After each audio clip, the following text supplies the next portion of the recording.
Muy bien, buenas noches. Creo que me van a faltar manos entre el micrófono y toda la tecnología.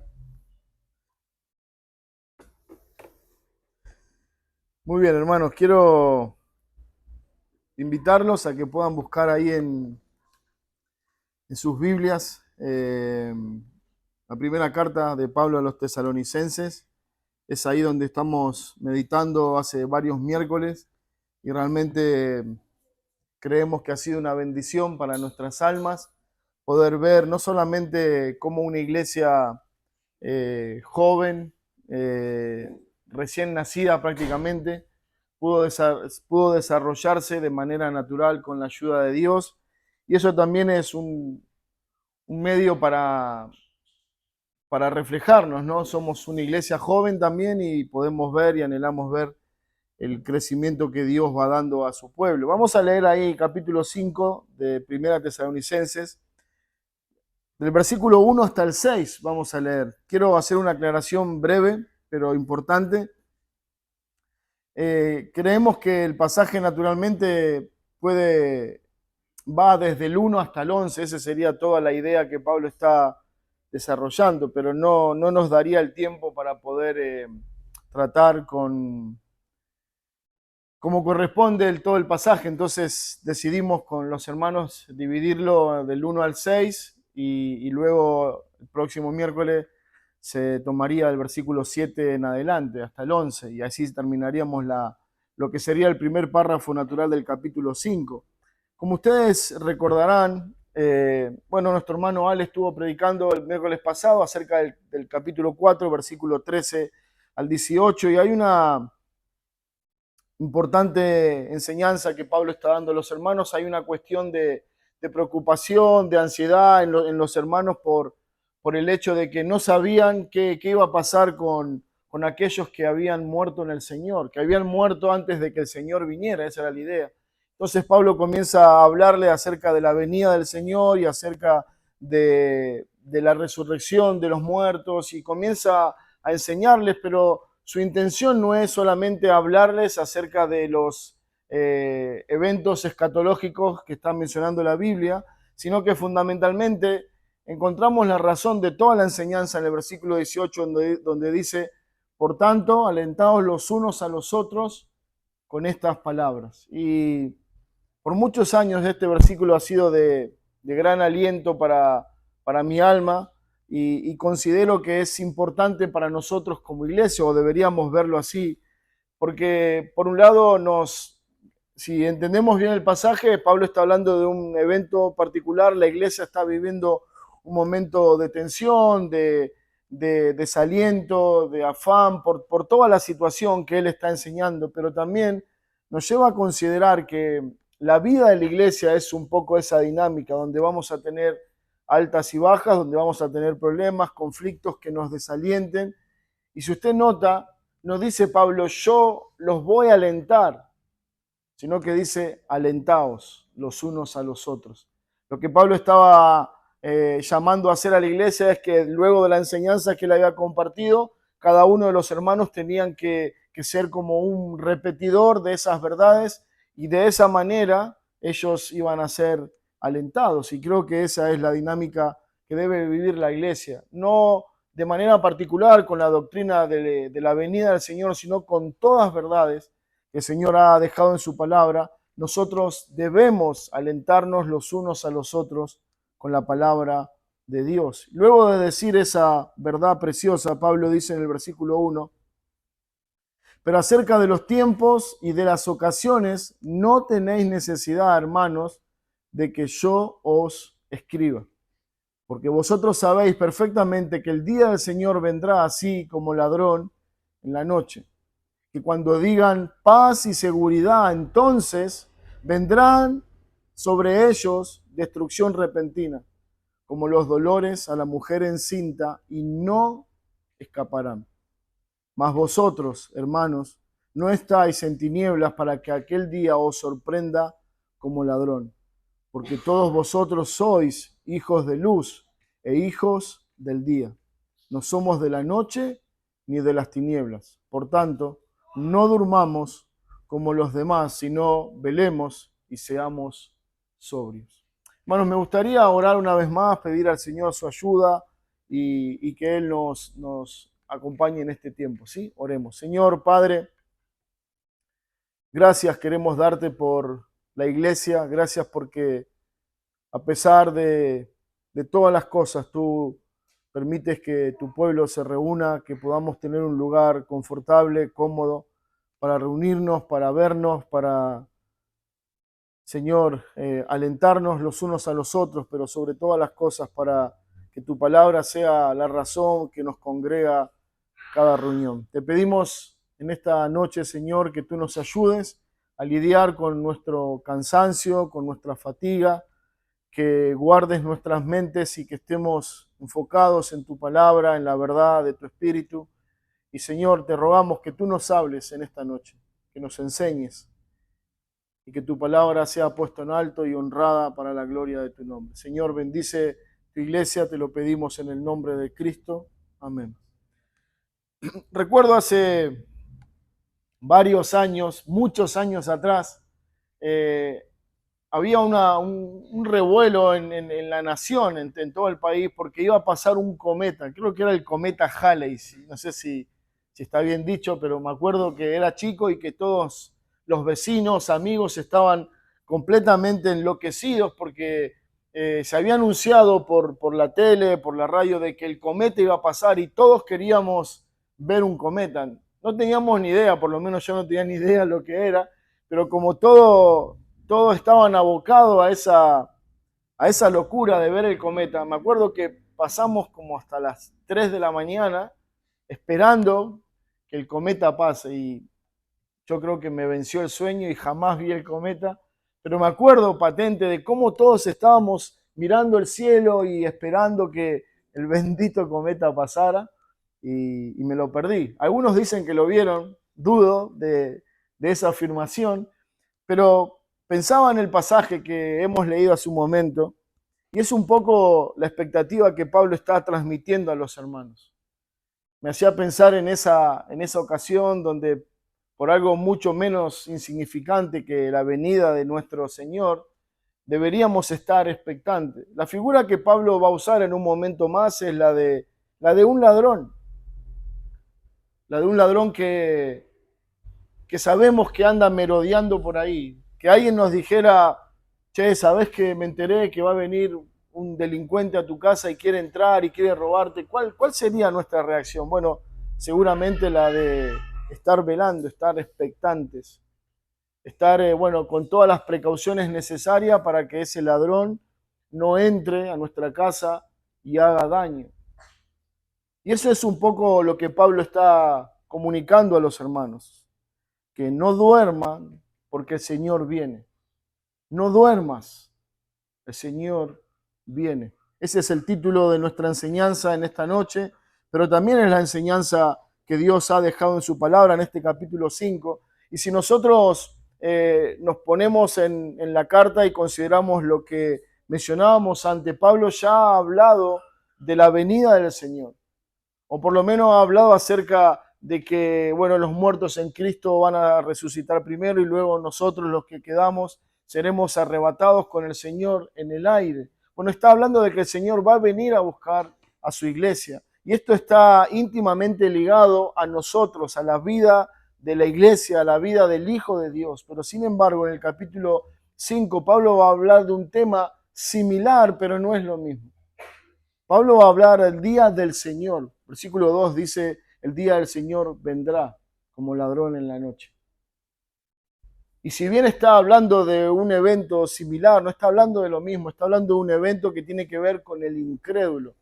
Pablo está hablando en el capítulo 4 acerca de la iglesia, del momento en que la iglesia va a atravesar ese momento glorioso, en que él va a venir a buscar a los suyos como prometió. Sin embargo, en el capítulo 5, Pablo va a hablarnos de que el Señor viene no para buscar a su esposa, sino para tener ese trato justo con los pecadores. Dice el versículo 1, pero acerca de los tiempos y de las ocasiones no tenéis necesidad, hermanos, de que yo os escriba. Bueno, no está muy claro, hay varias posturas de por qué Pablo menciona estas palabras, eh, pero sí podemos decir que había una profunda curiosidad en ellos acerca del día del Señor. Ellos, como bien dice Pablo, no hace falta que yo les escriba porque yo ya les hablé de esto, yo ya les enseñé, el Señor va a venir. Me sorprendía porque Pablo estuvo poco tiempo con ellos, pero en ese poco tiempo le habló de tantas verdades del Evangelio, de la venida del Señor, de la iglesia, del amor, de la vida del cuerpo. Bueno, precioso, pero Pablo ahora les dice, no hace falta que yo les enseñe otra vez, porque ustedes ya saben esto. Por eso él dice, versículo 1, no hace falta que yo les escriba. Pero sí el pasaje nos permite ver que hay una ansiedad, una búsqueda, una curiosidad en ellos de saber acerca del día del Señor. Por eso Pablo dice, pero acerca de los tiempos y de las ocasiones. Dice, hay una intención de parte de ellos en saber cuándo va a ser el día del Señor, cuándo el Señor viene por nosotros, pero también cuándo el Señor va a venir a juzgar. Recuerden, ellos están viviendo una especie de convulsión general en la iglesia por una mala interpretación del día del Señor. Alguien les ha dicho que los que murieron en Cristo se iban a perder el rapto de la iglesia o no serían llevados por Cristo. Y hay toda una situación bastante difícil que ellos están lidiando y que Pablo está tratando a través de la carta. Y esa misma situación la trasladan a este momento en que ellos dicen, bueno, pero ¿cuándo será este día? Pablo le dice, no hace falta que yo les escriba acerca de esto. Pablo no está desmereciendo la doctrina de los eventos futuros. Pablo no está diciendo, bueno, no, esta doctrina no es importante, no vamos a perder tiempo con esto. No, él dice, ustedes ya saben. Todo lo que tienen que saber con respecto al día del Señor es esto, el Señor viene. Eso debería ser suficiente. Pero hay una ansiedad en ello que los mueve a buscar una fecha, un día, un momento, un lugar. ¿Cuándo será esto?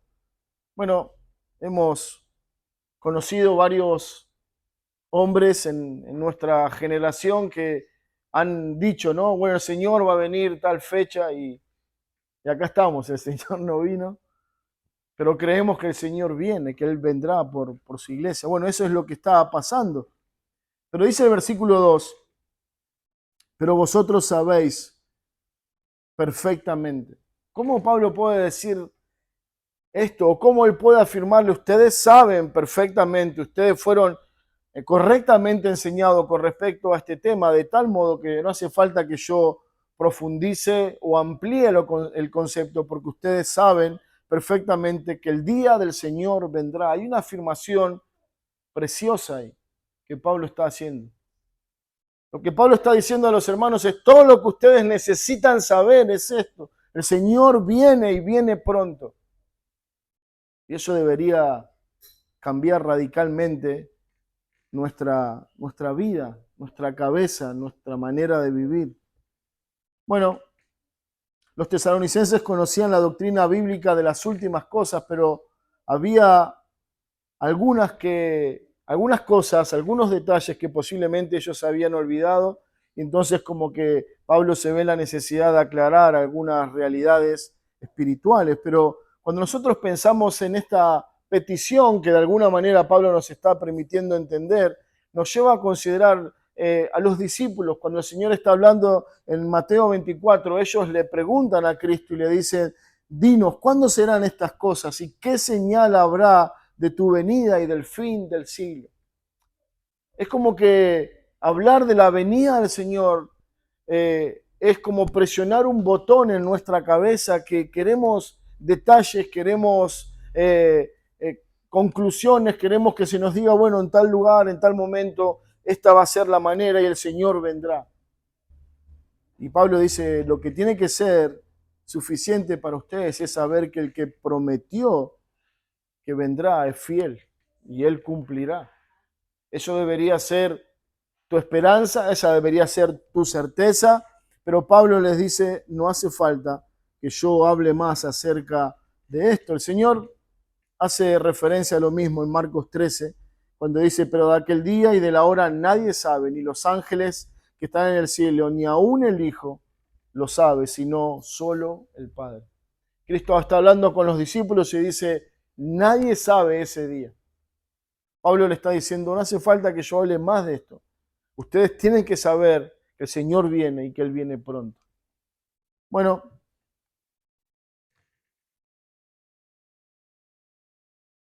Bueno, lo que vemos es que ellos estaban bien enseñados por Pablo. Él les dice, ustedes saben perfectamente que el Señor vendrá así como ladrón en la noche. Bueno, Pablo tiene dos cosas para decirnos, y esas dos cosas son que el Señor viene y que ese evento es un evento repentino, súbito, que sucederá sorpresivamente.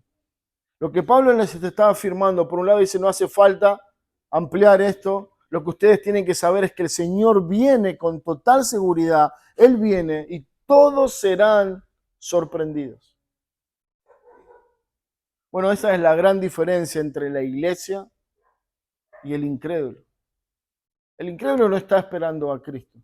La iglesia está esperando a Cristo porque así nos enseña la palabra a velar esperando su pronta venida. Los cristianos deberíamos estar esperando esta promesa. El Señor viene pronto. Hoy puede ser que el Señor venga a buscarnos. Quizá mañana, quizá pasado.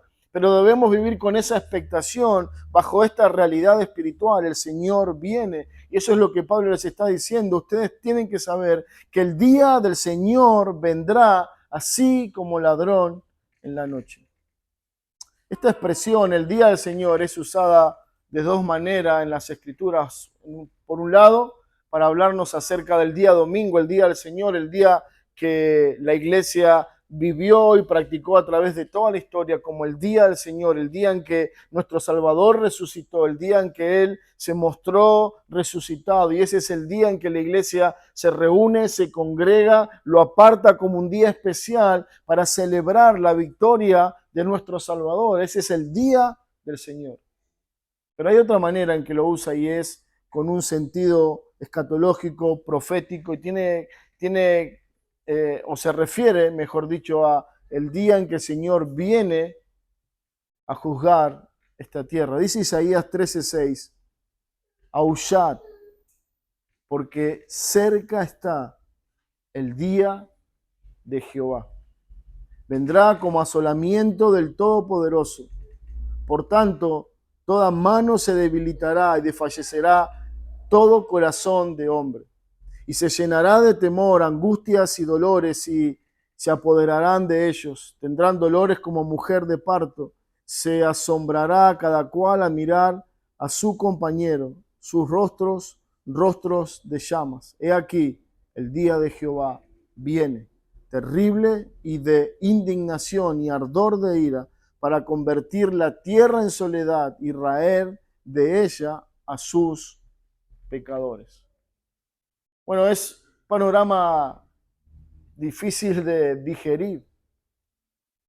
Nosotros, si somos la iglesia de Cristo, sabemos que de ninguna manera nosotros estaremos ese día. Bueno, no es casualidad que Pablo en el capítulo 4 habla primero de el rapto de la iglesia, el arrebatamiento de la iglesia, y luego habla del día del Señor.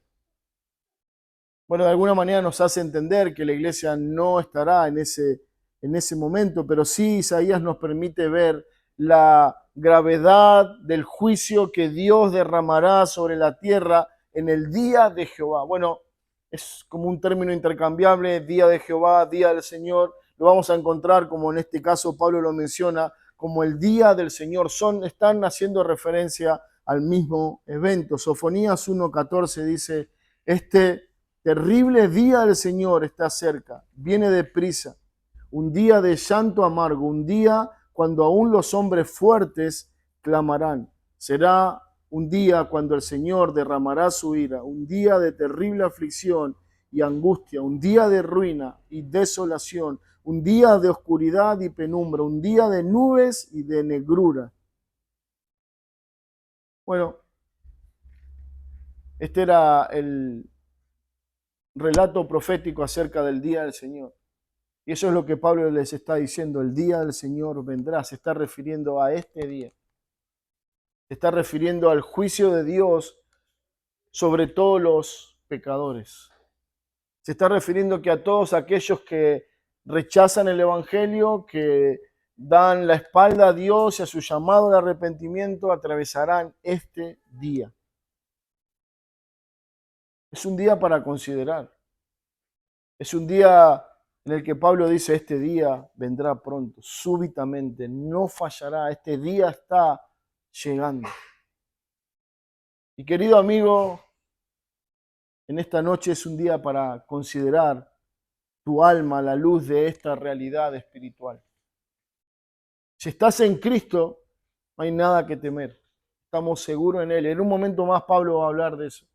Pero si no estás en Cristo, este es el día que golpeará la puerta de tu alma, donde Dios derramará con toda justicia su ira sobre todos aquellos que le rechazan, que no vienen a Él buscando salvación y vida. Bueno, el día del Señor está relacionado con los enemigos del Señor, con los incrédulos, con los pecadores. Isaías los dice que Él viene para raer de la tierra a sus pecadores. Bueno, algo similar el Señor habla en Mateo 24:37 cuando dice más, en los días de Noé, así será, como en los días de Noé, así será la venida del Hijo del Hombre. Bueno, estaba hablando, el Señor toma la historia de Noé, Noé, un pregonero de justicia que por 120 años estuvo anunciando con palabras y a través de lo que hacía el arca, de que el Señor estaba viniendo a derramar su juicio. Nadie le creyó, posiblemente muchos se burlaban de él, lo tildaban de loco, pero resulta que un día Noé y su familia entró al arca, Dios cerró la puerta y el diluvio comenzó a caer. Y entonces ahí muchos comenzaron a creer. El día del Señor llegó y el Señor toma esta figura para hablar del día del Señor y dice como en los días de Noé. Así será aquel día, de manera súbita, de manera determinada. Dios estableció un día y ese día vino y derramó su juicio como en el diluvio, de la misma manera como aquel día, el día del Señor vendrá contra todos aquellos que no creen en Él. Bueno, dice Pablo, el día del Señor vendrá así como ladrón en la noche. Él está usando la figura de un ladrón. Bueno, es interesante notar que ya en aquella época era algo prácticamente común en esa civilización y nosotros no somos la excepción, tenemos para ser dulce. Pero está usando la figura para hablarnos del ladrón que viene de noche. Bueno, la intención de Pablo es llevarnos a pensar que el ladrón no va a avisar, va a venir en un momento oportuno donde todos están durmiendo, donde él tiene la posibilidad de no ser visto. El ladrón no viene y avisa, no es que golpea la puerta y dice, hola vecino, vengo a robarte. O no es que nos manda un mail o un mensaje de texto y nos dice, bueno, miren que a tal hora, 2 de la mañana, voy a llegar a tu casa y voy a robarte todo lo que esté a mi alcance. No, no lo hace. No nos avisa. Y esa es la figura que Pablo está tomando para decirnos, el día del Señor va a ser como un ladrón, porque no nos avisa. El día del Señor llegará de manera súbita, sorpresiva. Nadie sabe cuándo va a ser robado, nadie sabe cuándo va a ser atacado. De lo contrario, nos cuidaríamos de ese momento. Pero hay otra aplicación interesante en cuanto a la figura del ladrón. No solamente viene cuando nadie le espera, cuando nadie está vigilando o velando para que no haga su trabajo, sino que tiene que ver con que el ladrón viene y produce un daño, produce una pérdida, nos roba algo y nos causó un daño, nos causó una pérdida material. Y está diciendo que cuando el Señor venga, también va a producir, como el ladrón, un gran daño sobre tu alma si no estás en Cristo. Esa es la figura que también Pablo está transmitiendo. El ladrón va a venir de manera sorpresiva. El día del Señor va a ser una sorpresa para todo este mundo incrédulo. No lo esperan, pero el Señor vendrá. pero cuando Él venga, causará gran mal a todos. Dice Mateo 24:42, velad pues, porque no sabéis a qué hora ha de venir vuestro Señor. Pero sabed esto, que si el padre de familia supiese a qué hora el ladrón habría de venir, velaría y no dejaría minar su casa. Bueno, segunda de Pedro, el capítulo 3, versículo 10, también usa una figura similar. Dice, pero el día del Señor vendrá como ladrón en la noche, en lo cual los cielos pasarán con gran estruendo y los elementos ardientes serán deshechos y la tierra y la obra que en ella hay serán quemadas. En los dos casos la figura es el ladrón y nos está hablando de que va a venir de noche de manera sorpresiva. Su herramienta más importante es, la sorpresa, sorprendernos. Nadie lo espera, nadie sabe que va a venir. Bueno, de la misma manera el Señor. Pero el Señor dice, velad pues, porque no sabéis a qué hora ha de venir vuestro Señor. Hermano, en esta noche quiero que juntos podamos meditar en esta verdad. Yo sé que todos nosotros creemos en esta verdad que estamos considerando, leyendo, es nuestra esperanza, es nuestro anhelo que el Señor venga y que venga pronto a buscar a su iglesia. Pero la pregunta es si nosotros estamos viviendo a la luz del peso de esta verdad. El Señor dice, el que sabe que el Señor viene, está velando. Está como el padre de familia expectante para que no le roben, no dañen a su casa, no dañen a su familia. De la misma manera dice el Señor, entonces si nosotros esperamos la venida del Señor, nosotros deberíamos estar velando, expectante, porque el Señor viene pronto. Y la pregunta es, si el Señor viene, ¿cómo te va a encontrar? Amando su iglesia, amando su palabra, viviendo para Él, sirviendo a su esposa.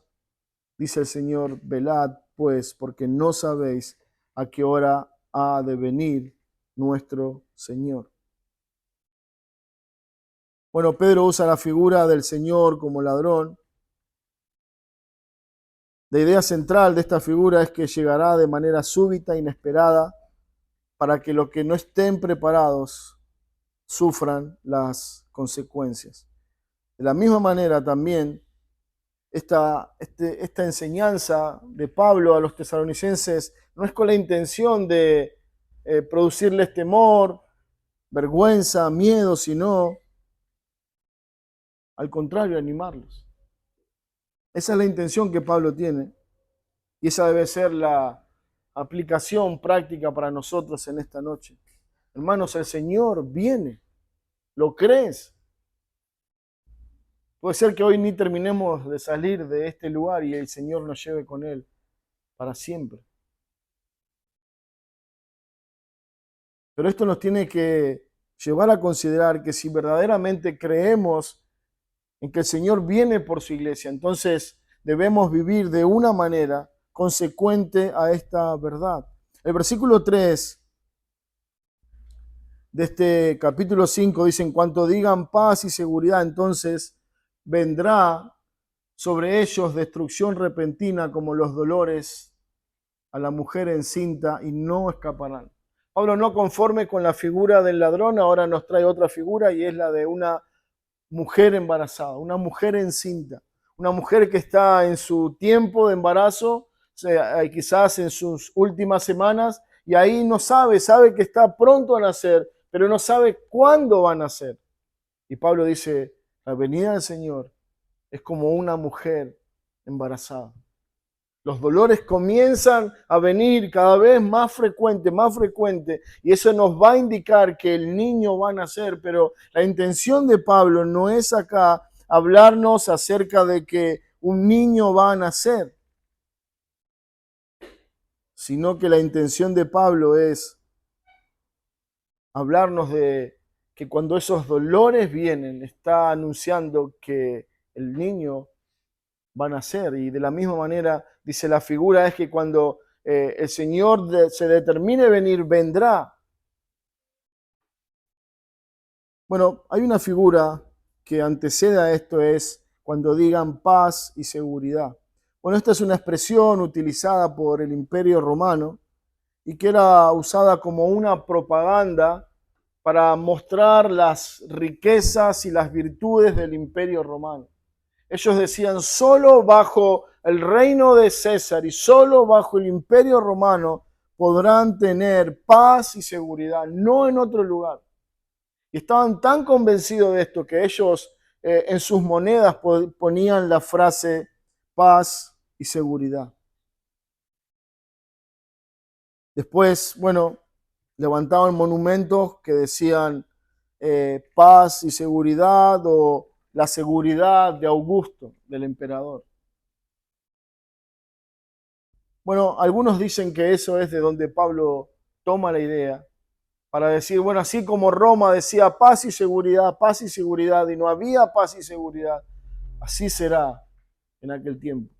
Y hay otros que dicen que Pablo toma esta idea de una historia muy conocida para los tesalonicenses, que era la historia de Marco Antonio. Marco Antonio era un hombre que un rey enemigo le había hecho un trato de paz y le había dicho, bueno, vamos a estar en paz y te haré un salvoconducto para que tengas paz y seguridad y para que puedas escaparte sin que nadie te haga daño. Bueno, él confió en ese rey y ese rey lo terminó matando. Lo que era paz y seguridad terminó siendo la muerte de este hombre. Bueno, algunos dicen que esto era una historia bien conocida y muy popular entre los tesalonicenses y que Pablo se está tomando de esta verdad para decirle, así como la historia de Marco Antonio, quien le dijeron paz y seguridad y todo lo que encontró fue muerte, de la misma manera este mundo incrédulo dice que tener paz y seguridad y todo lo que encontrará es la muerte. El Señor viene, no habrá paz y seguridad fuera de Él. Entonces, vendrá sobre ellos destrucción repentina. Bueno, Pablo es muy específico en los términos que usa, en la figura que está mencionando. Primero dice que, bueno, habló de la paz y la seguridad, ahora habla de que ellos serán destruidos repentinamente. Algo que no se espera, pero que viene, y cuando eso viene y golpea sobre ellos será la destrucción. La desgracia llegará a sus vidas. Se sienten muy seguros, están en paz, pero cuando digan paz, paz, paz, la destrucción caerá sobre cada uno de ellos. Hermano, esto es un tema muy crucial para la iglesia. Esto debería ser algo que está constantemente en nuestra mente, porque esto debería ser la razón por la cual también anunciamos el Evangelio, para que las personas también puedan ver esta realidad y puedan buscar en Cristo paz y seguridad. Los impíos se llenarán de una falsa esperanza de paz y seguridad, pero no va a haber atajo para escapar de la ira de Dios. Nadie, hermanos, nadie escapará. Fíjense en la parte final del versículo 3. Como los dolores a la mujer encinta. ¿Y qué dice? No escapará. Pablo es muy enfático. Dice, el Señor viene. Y cuando Él venga traerá destrucción repentina. Y nadie fuera de Cristo, nadie fuera de la iglesia escapará a este juicio de Dios sobre los hombres. Pablo no está siendo exagerado. Pablo no está haciendo no está buscando una palabra poética para quedar bien. Él está siendo completamente honesto, sincero. Dice, nadie escapará al juicio de Dios. En el momento menos esperados, así como los dolores en la mujer encinta comienzan a venir, Pablo dice de la misma manera, el juicio de Dios vendrá sobre los hombres y no escaparán. Versículo 4 dice, mas vosotros, hermanos, no estáis en tinieblas. Quiero que podamos notar cómo Pablo viene hablando de algo bien pesado, bien crítico, bien duro, y ahora es como que lleva la enseñanza a otro lugar más precioso. Él está hablando de la certeza, el Señor viene. El Señor va a venir y el Señor cuando venga traerá destrucción y traerá juicio y nadie escapará. Esa es la verdad que les anunció. Pero también dice, más vosotros. Bueno, recuerden, los hermanos están viviendo un momento difícil. Muchos de ellos podrían pensar, ¿y qué va a pasar de mí cuando el Señor venga?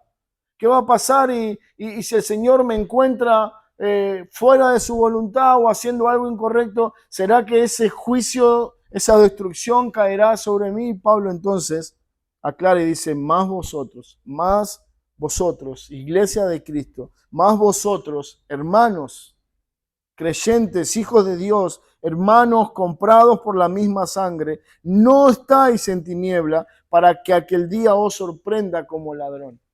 Ahora usa la figura del ladrón de una manera distinta. Primero usaba al ladrón como figura de sorpresa, de alguien quien viene sigilosamente para dañar, pero ahora dice que no seremos sorprendidos como el ladrón. Este es un evento en el cual nosotros no estaremos porque no somos de las tinieblas. Hermanos, no estáis en tinieblas, no estáis en oscuridad. Lo que él está haciendo es una diferenciación entre el hombre de este mundo, el hombre de las tinieblas y el hombre de la luz. Ellos están en tinieblas, ellos están rodeados de oscuridad, ellos están sumergidos en las más densas tinieblas. Las tinieblas están en sus mentes y en sus corazones. Y es por esa causa que ellos recibirán el juicio de Dios. Pero Pablo dice, más vosotros, hermanos, no estáis en tinieblas. Eso nos lleva a pensar en la hermosa verdad que Pablo dice, nosotros fuimos trasladados del reino de las tinieblas a la luz. Dice, si ustedes hubieran permanecido en ese reino de tinieblas, seguramente este día los alcanzará. Pero dado que fueron trasladados de las tinieblas a la luz, aquel día no te sorprenderá. Dice el versículo 5, porque todos vosotros sois hijos de luz e hijos del día. No somos de la noche ni de las tinieblas. Bueno, Pablo habla de una preciosa realidad de los hijos de Dios. Hermanos, nosotros somos hijos de la luz.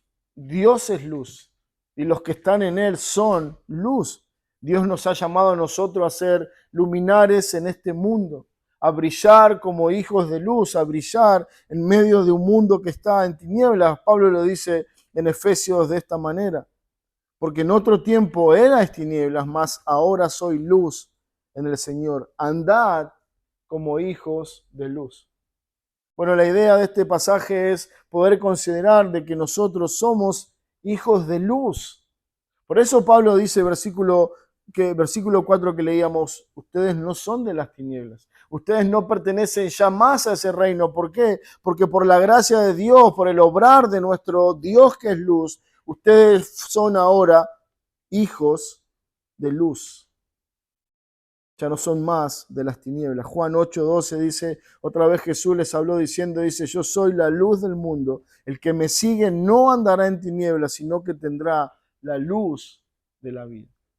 Hermanos, cada uno de nosotros, no por una luz propia, personal, que nosotros podemos generar, sino por la luz de Dios en nosotros, su palabra, su espíritu, su gracia, nosotros andamos en luz.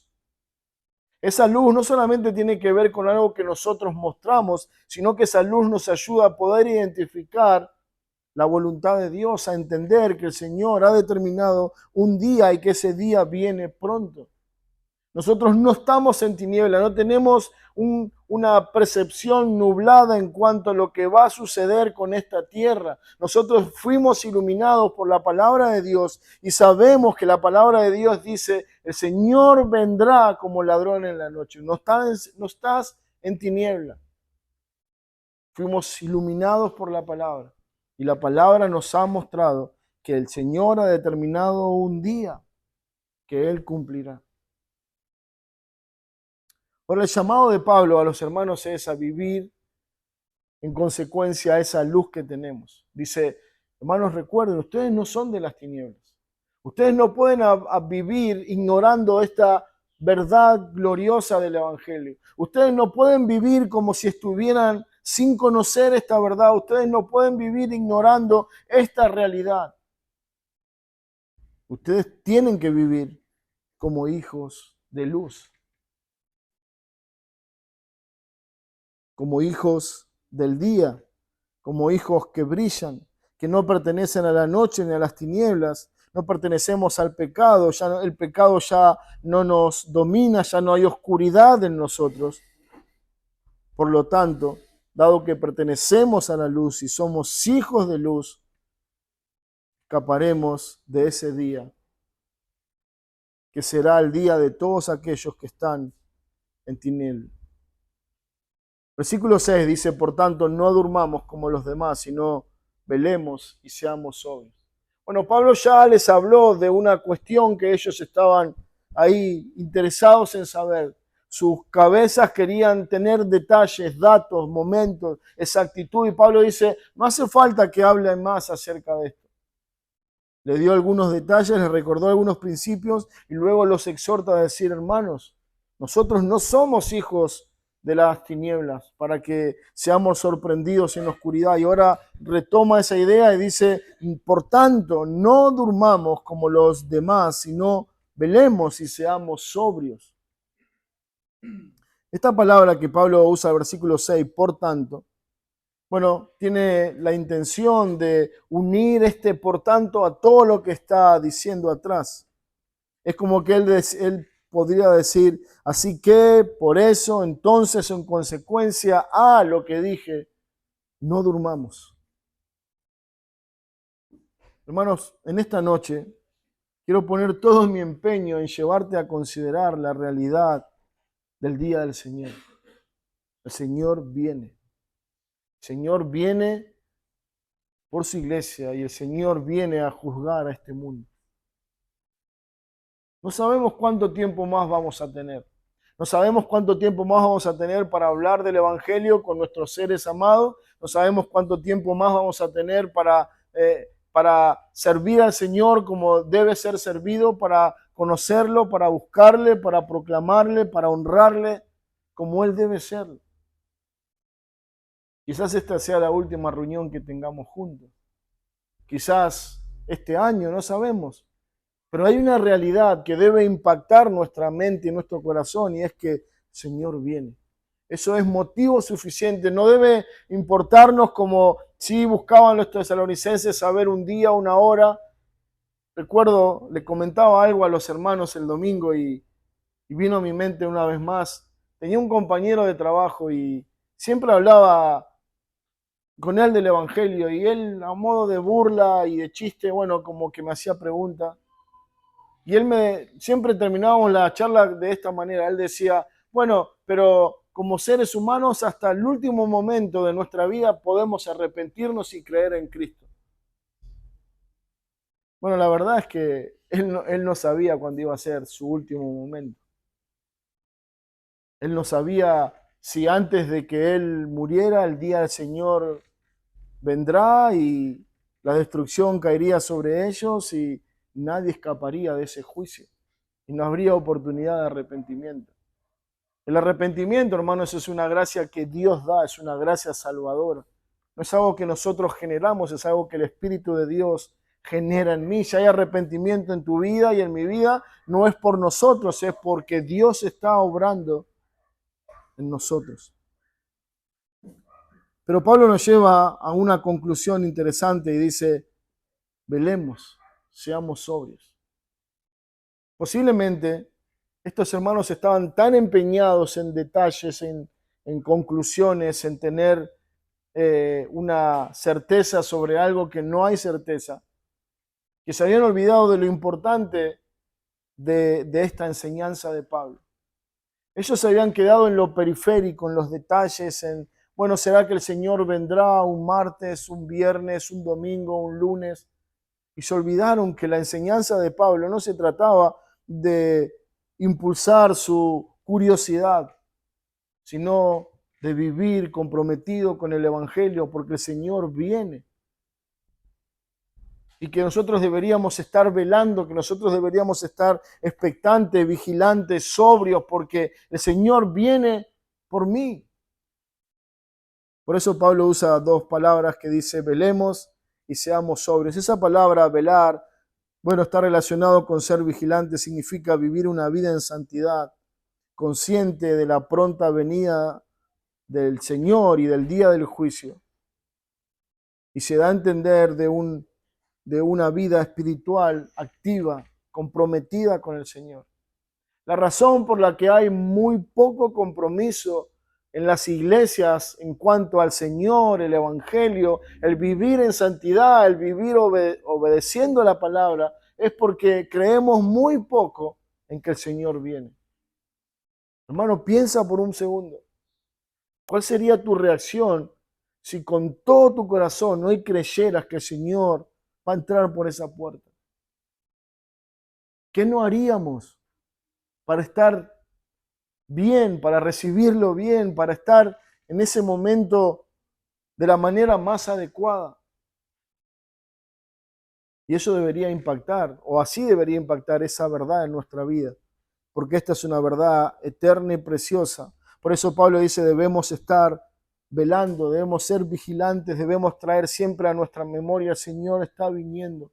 Cómo me gustaría que el Señor nos encuentre, cómo quisiéramos que el Señor encuentre a su esposa, la iglesia de Cristo. Cómo me gustaría terminar los años de vida en esta tierra con una vida superficial, con un compromiso superficial hacia el Señor que digo amar y servir. No, si verdaderamente creyéramos en que Él está viniendo, seríamos vigilantes, estaríamos ahí expectantes, porque Él viene y viene pronto. Dice Apocalipsis 3:2, sé vigilante y afirma las otras cosas que están para morir, porque no he hallado tus obras perfectas delante de Dios. La primera frase del versículo dice, sé vigilante. Bueno, sabemos que esta frase para nosotros tiene una connotación bastante negativa, pero no se refiere a ese aspecto, sino al de estar velando, al de estar atentos, al estar despierto con la mente puesta en esta verdad gloriosa. Por eso Pablo dice, velemos, seamos sobrios. La palabra sobrio significa estar activo, tranquilo, firme, cumpliendo con los deberes y cumpliendo con la tarea que se nos fue encomendada. Seamos sobrios, personas de una mente tranquila, no una mente pasiva, no una mente que está quieta sin hacer nada, una mente que está pensando en que el Señor viene. Y porque el Señor viene, quiero que me encuentre haciendo así, dijo el mayordomo, trabajando, invirtiendo, dedicándome a las cosas que me ordenó. Esa es una manera de estar sobriamente. Bueno, sabemos que esta palabra sobria a veces es la palabra contrapuesta de ebrio. Alguien que está ebrio es alguien que no está en sus cabales, que no sabe lo que hace. Sin embargo, alguien que está sobrio es alguien que tiene las cosas muy en claro.